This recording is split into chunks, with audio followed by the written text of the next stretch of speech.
ವಿನಯ್ ಮರಳಿ ಬಾ ಭಾರತಕ್ಕೆ ವಿಶೇಷ ಕಾರ್ಯಕ್ರಮಕ್ಕೆ ಮತ್ತೊಮ್ಮೆ ತಮಗೆಲ್ಲ ಸ್ವಾಗತ. ಇಲ್ಲಿ ತನಕ ಸಾಕಷ್ಟು ಮಾತಾಡಿದ್ವಿ. ನಿಜಕ್ಕೂ ಮಕ್ಕಳನ್ನು ಕಳ್ಕೊಂಡಿರುವಂತಹ ತಂದೆ ತಾಯಿಗಳಿಗೆ ಮಾತ್ರ ಅವ್ರ ದುಃಖ ಅನ್ನುವಂಥದ್ದು ಏನು ಅಂತ ಗೊತ್ತಾಗುತ್ತೆ. ನಮಗೆ ಅವ್ರ ದುಃಖ ಅರ್ಥ ಆಗಬೇಕು ಅಂದ್ರೆ ಅವರ ಸ್ಥಾನದಲ್ಲಿ ನಾವು ನಿಂತು ಯೋಚನೆ ಮಾಡಬೇಕು. ಒಬ್ಬನೇ ಒಬ್ಬ ಮಗ, ಅವನ ಮೇಲೇನೆ ಇವರ ಡಿಪೆಂಡ್ ಆಗಿರುವಂತದ್ದು. ಒಂದು ರಕ್ತದಲ್ಲಿ ಕುಟುಂಬದ ಜೀವನದ ಆಶಾಕಿರಣ. ಆದರೆ ಅಂತ ಆಶಾಕಿರಣವೇ ಕತ್ತಲು ಸೇರ್ತು ಅಂತಂದ್ರೆ ಆ ಮನೆಯ ಸ್ಥಿತಿಗತಿಗಳು ಹೇಗಾಗಬೇಡ. ಅದೇ ತಾಯಿ ಇವತ್ತು ನಮ್ಮ ಸ್ಟುಡಿಯೋದಲ್ಲಿ ಕೂತ್ಕೊಂಡು ರೋದನೆ ಮಾಡ್ತಿರುವಂತದ್ದು. ನಾನು ಕೇಳಬೇಕು ಅಂತಂತೀನಿ. ನಾನು ಈ ದೆಹಲಿ ಕನ್ನಡ ಒಕ್ಕೂಟಗಳಿದಾವಲ್ಲ, ಏನ್ ಮಾಡ್ತಾ ಇವೆ ಅನ್ನುವಂಥದ್ದು ನನ್ನ ಪ್ರಶ್ನೆ. ಜೊತೆಗೆ ಅಮೆರಿಕದಲ್ಲೂ ಕೂಡ ಅಮೆರಿಕ ಕನ್ನಡ ಒಕ್ಕೂಟಗಳಿವೆ. ಅಲ್ಲಿ ಅಕ್ಕ ಸಮ್ಮೇಳನಗಳು ನಡೀತವೆ, ಬೇರೆ ಬೇರೆ ಸಮ್ಮೇಳನಗಳು ನಡೀತವೆ. ದಯವಿಟ್ಟು ನೋಡಿ ನೀವು ಇಂಥವ್ರನ್ನ ಅಂತ. ಜೊತೆಗೆ ನಮ್ಮ ಹಲವಾರು ಸ್ನೇಹಿತರುಗಳಿದ್ದಾರೆ ಕನ್ನಡದಿಂದ ಹೋಗಿರುವಂತವರು, ಬಹಳ ಪ್ರತಿಭೆಗಳು, ಅಲ್ಲಿ ಕೆಲಸ ಮಾಡ್ತಿರುವಂತವರು. ಏನಾದರೂ ಆಯ್ತು ಅಂತಂದ್ರೆ ಒಂದಿಷ್ಟು ಒಗ್ಗೂಡುವಂತವರು, ಒಂದಷ್ಟು ಇವರ ಸಹಾಯಕ್ಕೆ ನೆರವಿಗೆ ಬರುವಂತವರು. ದಯವಿಟ್ಟು ನೀವು ಕಣ್ತಿರೋದು ನೋಡಿ. ಇಂಥವರಿಗೆ ಈ ರೀತಿಯ ಒಂದು ದುಃಖದ ಇರುವಂತಹ ಸಂದರ್ಭದಲ್ಲಿ ನಿಮ್ಮ ಪಾತ್ರ ಏನು ಹಾಗಾದ್ರೆ, ನಿಮ್ಮ ಕರ್ತವ್ಯ ಏನು ಹಾಗಾದ್ರೆ? ಸಮಾಜದ ಎಲ್ಲ ಮುಖಂಡರನ್ನು ಕೇಳಲಿಕ್ಕೆ ಬಯಸ್ತೀನಿ. ಇದು ಮಠಾಧೀಶರಾಗಿರ್ಬೋದು, ಇದು ರಾಜಕಾರಣಿಗಳಾಗಿರ್ಬೋದು, ಸಮಾಜ ಸೇವಕರಾಗಿರ್ಬೋದು, ಪೊಲೀಸ್ ಅಧಿಕಾರಿಗಳು, ಹಾಲಿ ಮತ್ತೆ ಮಾಜಿ ಅಧಿಕಾರಿಗಳಾಗಿರ್ಬೋದು, ವಕೀಲರು, ಸಮಾಜ ಸೇವಕರುಗಳು ಇಂಥವರಾಗಿರ್ಬೋದು, ಕನ್ನಡ ಪರ ಹೋರಾಟಗಾರರಾಗಿರ್ಬೋದು, ಮಾನವ ಹಕ್ಕುಗಳ ಹೋರಾಟಗಾರರಾಗಿರ್ಬೋದು. ನಿಮ್ಮೆಲ್ಲರಿಗೂ ಕೂಡ ನಂದು ಒಂದೇ ಪ್ರಶ್ನೆ, ಇಂಥ ಸಂದರ್ಭದಲ್ಲಿ ಹಾಗಾದ್ರೆ ನಿಮ್ಮ ಪಾತ್ರ ಏನು? ಮಾಧ್ಯಮಗಳನ್ನು ಕೂಡ ಸೇರಿಸಿಕೊಂಡು ಹೇಳ್ತಿರುವಂತದ್ದು. ನಾವು ಹಲವಾರು ಜನರ ವಿವರಗಳನ್ನು ಹೇಳಿದ್ವಿ. ನಾವು ಯಾರ್ಯಾರ ಮೇಲೆ ಕೇಸ್ ಜಡ್ದ ಅಂತ, ನಮ್ಮ ಮೇಲೂ ಕೂಡ, ನನ್ನ ಮೇಲೂ ಕೂಡ ಕೇಸ್ ಇದೆ ಅನ್ನುವಂಥದ್ದನ್ನ ಇಲ್ಲಿ ಹೇಳಲೇಬೇಕು. ವಿಶ್ವೇಶ್ವರ ಭಟ್ರ ಮೇಲೆ ಕೇಸ್ ಇದೆ. ಜೊತೆಗೆ ಏನಂದ್ರೆ ಸುವರ್ಣ ನ್ಯೂಸ್ನ ಅಜಿತ್ ಹನುಮಕನ್ ಅವರ ಮೇಲೆ ಕೇಸ್ ಇದೆ. ನಾವು 3 ಜನ ಕೇಸ್ ಫೇಸ್ ಮಾಡ್ಕೊಂಡೆ ಬಂದಿದ್ದೀವಿ. ಈಗ 1.5 ತಿಂಗಳ ಹಿಂದೆ ಯಾರಾದ್ರೂ ಏನಾದ್ರೂ ಮಾತಾಡಿದ್ರೆ ಅವ್ರ ಮೇಲೆ ಕೇಸ್ ಬಿತ್ತು ಅಂತಲೇನೆ. ಒಂದಾದ್ಮೇಲೆ ಒಂದು ಕೇಸು. ಕೇವಲ ಇಲ್ಲಿ ಮಾತ್ರ ಕೇಸು ಅಂದ್ಕೋಬೇಡಿ ನೀವು. ಇಲ್ಲೇನಾದ್ರೂ ಮಾತಾಡಿದ್ರೆ ಅಮೆರಿಕದಿಂದ ಕೇಸ್ಗಳು ಬೀಳಬಹುದು ಅಂತ ಅವರ ಅನುಯಾಯಿಗಳು ಕೆಲವರು ಇದ್ದಾರೆ, ಮಹಾನುಭಾವರು, ಹೇಳದಂಗೆ ಕೇಳುವಂತವರು, ಇವರಿಗೆ ಜೀವ ಕೊಡುವಂತವರು. ಇವರು ಕಾಗೆ ಬೆಳ್ಳಗಿದೆ ಅಂತಂದ್ರೆ ಅವರು ಹೌದು ಅನ್ನುವಂತ ಜನಗಳು. ಅಂತವರಿಂದ ಕೇಸ್ಗಳನ್ನ ಹಾಕಿಸುವಂತದ್ದು.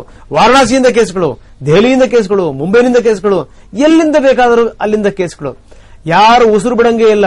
ನಿಮ್ಗೆ ಆಶ್ಚರ್ಯ ಅನಿಸಬಹುದು, ತಿಂಗಳಿಗೆ ಒಂದೊಂದರ ಹಾಗೆ ಆರತಿ ರಾವ್ ಮೇಲೆ ಕೇಸ್ ಬೀಳ್ತಾ ಇದೆ. ಆರತಿ ರಾವ್ ಇವರ ಅಕ್ರಮಕ್ಕೆ ಒಳಗಾದಂತಹ ಮಹಿಳೆ ಆರತಿ ರಾವ್, ಇವರ ವಿರುದ್ಧ ದನಿ ಎತ್ತಿರುವಂತಹ ಪ್ರಥಮ ಮಹಿಳೆ ಆರತಿ ರಾವ್. ತಿಂಗಳಿಗೆ ಒಂದೊಂದರಂಗೆ ಇವರ ಮೇಲೆ ಕೇಸ್ಗಳು ಬೀಳುವಂತದ್ದು. ಲೆನಿನ್ ಮೇಲೂ ಕೂಡ ಅದೇ ಹಣೆ ಬರುವೆ. ಲೆನಿನ್ಗೆ ಕನಿಷ್ಠ 2 ತಿಂಗಳಿಗೆ ಒಮ್ಮೆ ಅವನ ಮೇಲೆ ಕೇಸ್ಗಳು ಬೀಳುವಂತದ್ದು. ಅಂದ್ರೆ ಕೇಸ್ಗಳನ್ನ ಹಾಕಿನೇ ಅವ್ರನ್ನ ಹೈರಾಣ ಮಾಡಿಬಿಡೋದು. ನೋಡಿ, ಆ ತಾಯಿ ಅಳ್ತಾ ಇದ್ದಾರೆ. ಬಹುಶಃ ಏನು ಅಂದ್ರೆ ಅವ್ರ ದುಃಖ ನಮ್ಮೆಲ್ಲರಿಗೂ ಕೂಡ ಅರ್ಥ ಆಗಬೇಕು. ತಾಯಂದಿರ ಕಣ್ಣೀರಿದೆಯಲ್ಲ, ಆ ಕಣ್ಣೀರಿಗೆ ನಮ್ಮನ್ನು ಕೊಚ್ಕೊಂಡು ಹೋಗುವಂತ ಶಕ್ತಿ ಇದೆ. ಅದನ್ನ ಸಮಾಜ ಅರ್ಥ ಮಾಡ್ಕೋಬೇಕು. ಸರ್, ಹಾಗಾದ್ರೆ ಮ್ಯಾಥ್ಯೂಸ್, ಈ ಸಂದರ್ಭದಲ್ಲಿ ಸರ್ಕಾರದ ಪಾತ್ರ ಏನು ಅಂತ ತಾವು ಹೇಳ್ತೀರಿ? ಹಾಗಾದ್ರೆ ಇದನ್ನ ಹೇಗೆ ತಗೊಂಡು ಹೋಗ್ಬೇಕು? ಹಾಗಾದ್ರೆ ಒಂದು ನಿರ್ಭಾಗ್ಯ ಏನಂದ್ರೆ, ನಮ್ಮ ದೇಶಕ್ಕೆ ಬೇರೆ ಫಾರಿನ್ ಕಂಟ್ರೀಸ್ ಅಲ್ಲಿ ಹೋಗಿ ಕೆಲಸ ಮಾಡುವಂತ ನಮ್ಮ ಜನರ ಮೇಲೆ ಅವರಿಗೆ ಅಷ್ಟೊಂದು ಸಪೋರ್ಟ್ ಸಿಗ್ತಾ ಇಲ್ಲ ನಮ್ಮ ಎಂಬಸಿಗಳಲ್ಲಿ. ನಮ್ಮ ಗಲ್ಫ್ ರಾಜ್ಯಗಳಲ್ಲಿ ಕೆಲಸ ಮಾಡುವವರಿಗಾಗಲಿ, ಬೇರೆ ಯಾವುದೇ ರಾಜ್ಯದಲ್ಲಿ, ಅಂದ್ರೆ ಬೇರೆ ದೇಶಗಳ ಒಂದು ಅಪ್ರೋಚ್ ಆತರ ಇಲ್ಲ. ಓಕೆ, ಇವರದು ನಮ್ಮ ಡಿಪ್ಲೊಮ್ಯಾಟ್ಗಳ ಆ ಪೊಸಿಷನ್ ಇರುವಂತ ಅವರಿಗೆ ಏನಾದರೂ ಸಮಸ್ಯೆ ಆದರೆ ಖಂಡಿತ ಸಾಮಾನ್ಯ ಅವಮಾನ ಆಯ್ತು ಅಂತ ಹೇಳಿ ಒಬ್ಬ ರಾಜತಾಂತ್ರಿಕರಿಗೆ ಎಷ್ಟರ ಮಟ್ಟಿಗೆ ಸ್ಪಂದಿಸಿದ್ರು ನೋಡಿ. ಅವರ ಸಾಮಾನ್ಯ ಜನ ಹೆಂಗೆ ಸಾಮಾನ್ಯ ಜನರಲ್ಲಿ ಹಾಗಾದ್ರೆ ಯಾರು ಏನೂ ಕಾಳಜಿ ವಹಿಸ್ತಾ ಇಲ್ಲ. ನಾನು ಹೇಳಿದೆ, ಓಕೆ, ಬೇರೆ ಒಂದು ಹೊರದೇಶದ ಕೋರ್ಟ್ ಪ್ರೊಸೀಡಿಂಗ್ಸ್ ಅಲ್ಲಿ ನಾವು ಯಾರು ಇಂಟರ್ಫಿಯರ್ ಮಾಡಕ್ಕಾಗಲ್ಲ, ಇಂಟರ್ಫಿಯರ್ ಮಾಡಬಾರದು. ಆದರೆ ಇಂಥ ಸನ್ನಿವೇಶಗಳಲ್ಲಿ ನಮ್ಮ ಪ್ರಜೆಗಳಿಗೆ, ನಮ್ಮ ಸಿಟಿಸನ್ಸ್ಗೆ ಅಲ್ಲಿ ಪ್ರಾಪರ್ ಆಗಿ ಡಿಫೆನ್ಸ್ ಸಿಗೋದಕ್ಕೆ ನಮ್ಮ ಎಂಬಸಿಗಳು ಖಂಡಿತ ಸಪೋರ್ಟ್ ಮಾಡಬೇಕು, ಸಹಾಯ ಮಾಡಬೇಕು. ಅದರಲ್ಲಿ ಕೂಡ ನಮ್ಮ ಗವರ್ಮೆಂಟ್ ಒಂದು ಫೇಲಿಯರ್ ಇದೆ. ನಾವು ಬರ್ದಿದ್ದೆ ಸರ್ ಕಾಗದನ ಎಂಬಸಿಯವರಿಗೆ. ಎಲ್ಲಾ ಕೇಸ್ ಬೇರೆ ಕೊಟ್ಟು ನಮ್ಗೆ ಎಷ್ಟು ಸಾಕ್ಷಿಗಳಿದೆ. ನಮ್ಮ ಸಿಐಡಿ ಇನ್ಸ್ಪೆಕ್ಟರ್ ಕೊಟ್ಟಿರೋದು ಯೋಗಪ್ಪ, KN ಯೋಗಪ್ಪ, ಆಮೇಲೆ ಚರಣ್ ರೆಡ್ಡಿ ಅವರು, ಆಮೇಲೆ ರಾಮಲಿಂಗಪ್ಪ, ನಮ್ಗೆಲ್ಲ ಸಪೋರ್ಟ್ ಲೆಟರ್ ಅದನ್ನೆಲ್ಲ ಕೊಟ್ಟುಬಿಟ್ಟು, ಆಮೇಲೆ ಏನೇನು ಸಾಕ್ಷಿಗಳಿದೆ ಅದನ್ನೆಲ್ಲ ಕೊಟ್ಟು ಬರ್ದಿದ್ದಕ್ಕೆ ಇದು ಕೋರ್ಟ್ ಕೇಸು, ನೀವು ಕೋರ್ಟ್ ರಿಸೈಡ್ ಮಾಡ್ಕೊಳ್ಳಿ ಅಂತಾರೆ. ನಾ ಮತ್ತೆ ಬರ್ದೆ ಕೋರ್ಟ್ ಕೇಸು ಅಂದ್ರೆ ಮತ್ತೆ ದಣ ಇವಲ್ಲ, ಹಾಗಾಗಿ ಲೀಗಲ್ ಸಹಾಯ ಕೊಡಿ ಅಂತ. ಏನು ಉತ್ತರನೇ ಇಲ್ಲ. ಹೊರದೇಶದಲ್ಲಿ ನಡುತ್ತಾ ಇರುವವರು ಇದು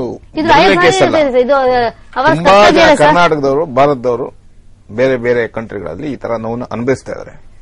ಇದು ನಿತ್ಯಾನಂದ ಒಬ್ಬ ಕಳ್ಳನಿಂದ ಆಗ್ತಿರುವಂತ ಕೇಸ್. ನಿತ್ಯಾನಂದ ಅಮೆರಿಕದಲ್ಲಿ ಇವರು ವಕೀಲರನ್ನ ಪರ್ಚೇಸ್ ಮಾಡಿರ್ತಾನೆ. ಆಮೇಲೆ ಅವ್ನು ಸಾಮಾನ್ಯ ಇಲ್ಲ, ಕರ್ನಾಟಕದಲ್ಲಿ ಎಲ್ಲ ಮಠಗಳನ್ನ ಹಿಡಿಯಕ್ ಹೋದ. ಬೇರೆ ಬೇರೆ ರಾಜ್ಯದಲ್ಲಿದ್ದಾನೆ, ಅವನ ಹಿಂದ್ಗಡೆ ಪ್ರಬಲ ರಾಜಕಾರಣಿಗಳು ಸಹ ಇದ್ದಾರೆ.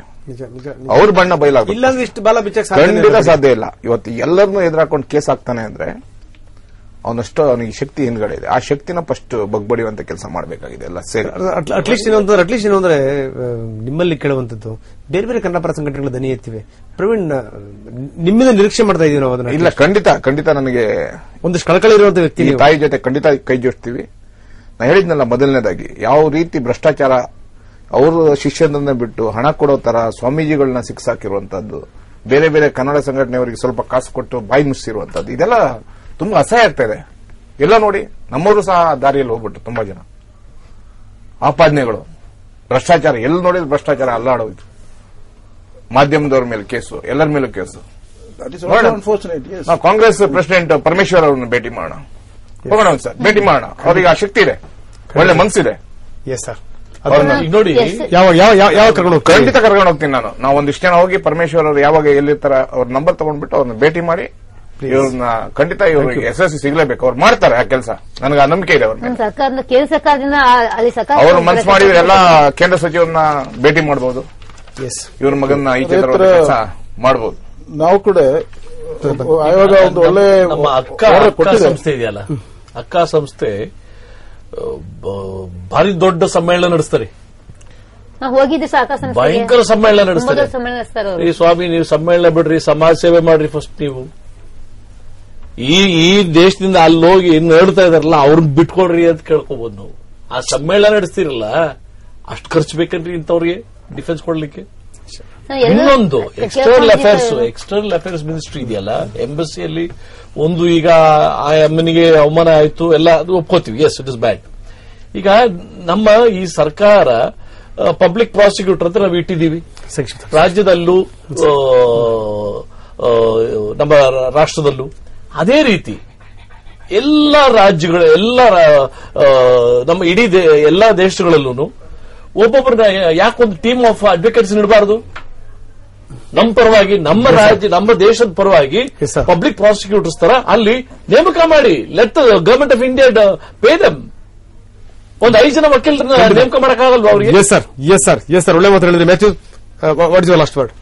ಇದು ಖಂಡಿತ ಇದು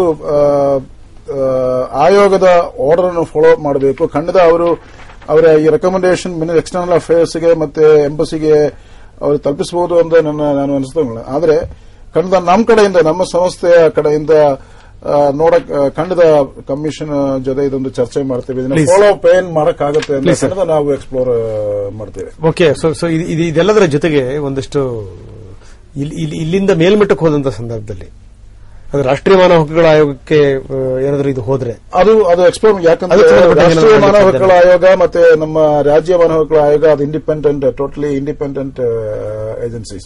ಅದಕ್ಕೋಸ್ಕರ ಭವಿಷ್ಯ ಅಲ್ಲ, ಇದರ ಆಧಾರದ ಮೇಲೆ ಅಲ್ಲಿ ತಗೊಂಡು ಹೋದ್ರೆ ಎಕ್ಸ್ಪ್ಲೋರ್ ಮಾಡ್ತೇವೆ, ಇದು ಏನ್ ಮಾಡಕ್ಕಾಗುತ್ತೆ ಅಂತ.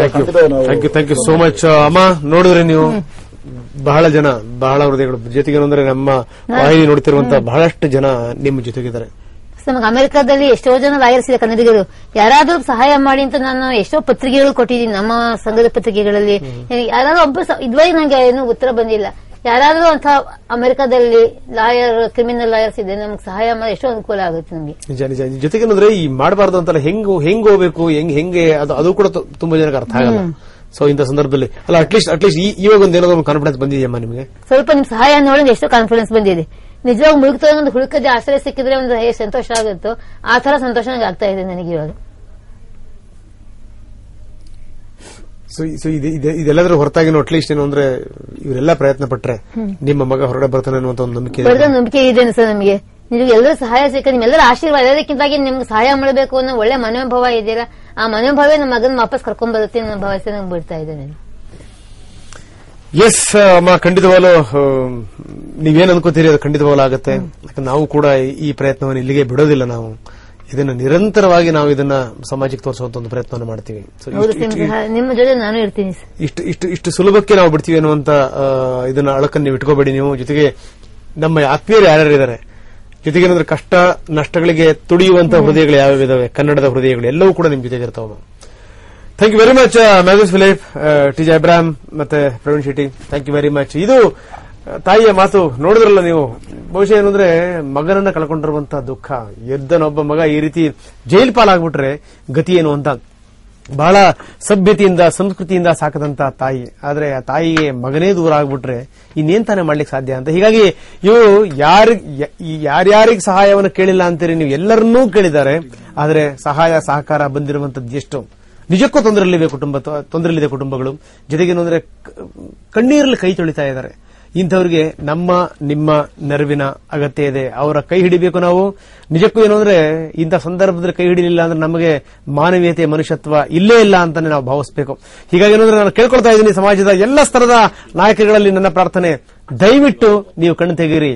ನಾವು ಯಾವುದೇ ಸ್ವಾಮೀಜಿ ಮಠಾಧೀಶರ ವಿರುದ್ಧ ಖಂಡಿತ ಅಲ್ಲ, ಕಾವಿ ವಿರುದ್ಧ ಮೊದಲೇ ನಾವು ವಿರುದ್ಧ ಅನ್ನುವಂತ ಮಾತುಗಳು ಇಲ್ವೇ ಇಲ್ಲ. ನಮ್ದೇನಿದ್ರು ಏನು ಅಂದ್ರೆ ಅದರ ಹಿಂದಿರುವಂತ ದುಷ್ಟಶಕ್ತಿಗಳಿವೆ ಅಲ್ಲ, ಅದರ